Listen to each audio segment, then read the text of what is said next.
I want to tell you about Maria. Maria is a hairdresser, and as she was getting ready for work one morning, she felt a lump on her breast.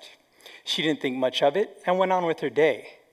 As time passed, she noticed the skin over her breast begin to change. She grew concerned and called the local primary care clinic to set an appointment. Unfortunately, this clinic wasn't taking new patients, so she called another and was able to get an appointment, but it wasn't going to be for another 2 months down the road. So she waited. Each night, the uncertainty, the fear, the anxiety of what these changes could mean ate away at her. It affected her sleep, her mood, her appetite. It then began to affect her family, her friends, even affected her at work. So those days turned to weeks and weeks to months, and she finally showed up for that appointment, only to be told the doctor would have to cancel and she'd be rescheduled. So she showed up for the next one, and she waited an hour, then 2, then finally 3 hours in that waiting room. She finally saw her physician. She would be told that she had lesions highly suspicious for breast cancer. She would have to undergo an extensive and expensive workup, a workup that she probably wouldn't be able to afford. You see, Maria is uninsured. I'd like you guys to reflect. Think back to the last time you guys had issues navigating our healthcare system.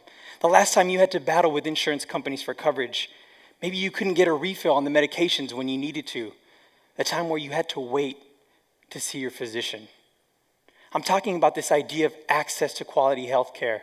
But what makes Maria's case different is she's a U.S. citizen born and raised in the Rio Grande Valley, in Starr County. This area has some of the most immense health disparities in the world.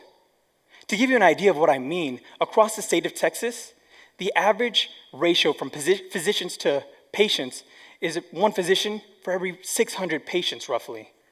In Starr County, it's 1 physician for over 3,400 patients. This is immense. In spite of that, people could always rely on one thing, and that was quality healthcare in neighboring Mexico. For generations, Maria and her people in Starr County have sought primary care services, dental work, orthodontics, pharmaceuticals. They're able to have quality care just across the border. But then something happened. In 2009, the drug cartel violence escalated across the border. People were deterred from seeking care. They knew they had lost access to their physician, but they wanted to at least maintain the pharmaceuticals that they use to maintain their everyday lives. Pharmaceuticals that manage their diabetes, their blood pressure, their cholesterol, their anxiety, their depression. Going into Mexico at this time meant risking extortion, sexual exploitation, rape, kidnapping, even murder. So out of desperate measures, they began to contract individuals in Starr County to infiltrate these drug cartel territories and bring back prescription drugs in bulk. They were satisfied having these medications to maintain their conditions. But what started as a noble cause evolved into what I deem the new drug trade. These men saw how profitable this could be, so they began to set up shop in local flea markets known as pulgas in Starr and Hidalgo County. Anyone on a Saturday morning could approach these shops at these flea markets, motion to someone behind the counter, and walk away with a prescription drug of their choice. People began to self-medicate, self-dose. We even started to see people presenting to our hospitals in acute organ failure, not knowing how to manage these medications. So the U.S. Department of Homeland Security, working with local law enforcement in Starr and Hidalgo County, raided these drug rings. People were brought to justice, arrests were made, seizures were had, but Maria and her people were still left without access to care. In June, I'll begin training as a family medicine physician.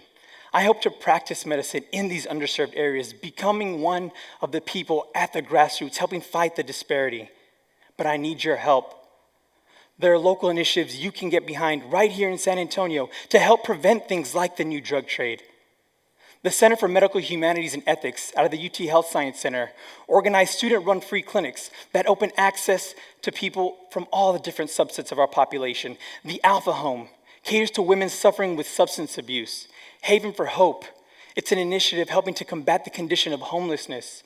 The Refugee Clinic opens access to refugees from all over the world. There are other groups in San Antonio, like the Physicians for Social Responsibility, that are fighting for this issue of Medicaid expansion. You can call your state representative, your state senator, and ask them to get behind this issue and open access to millions of patients like Maria. People have since returned to Mexico for their care in light of all these dangers and risks. Because one thing is certain, as long as patients like Maria continue to be denied access to care, they will risk death to sustain life. Thank you.